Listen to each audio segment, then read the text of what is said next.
வாங்க நம்ம KFC எப்படி செய்யணும் பார்க்கலாம். பாத்திரத்தை எடுத்துக்கங்க.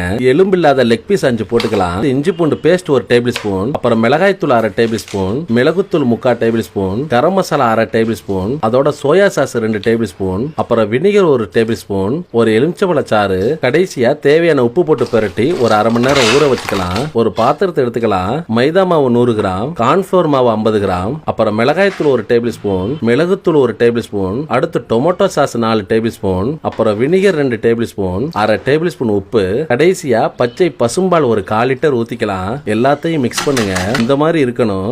மைதா மாவு 200 கிராம் போட்டு 1/4 டேபிள் ஸ்பூன் உப்பு போட்டு பெரட்டி வச்சுக்கோங்க.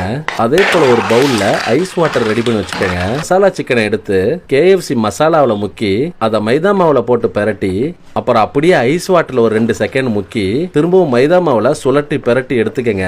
இப்ப சிக்கனை போட்டு பொரிச்சுக்கலாம். இந்த மாதிரி இருக்கணும். எடுத்துடலாம். அவ்வளவுதான், KFC சிக்கன் ரெடி.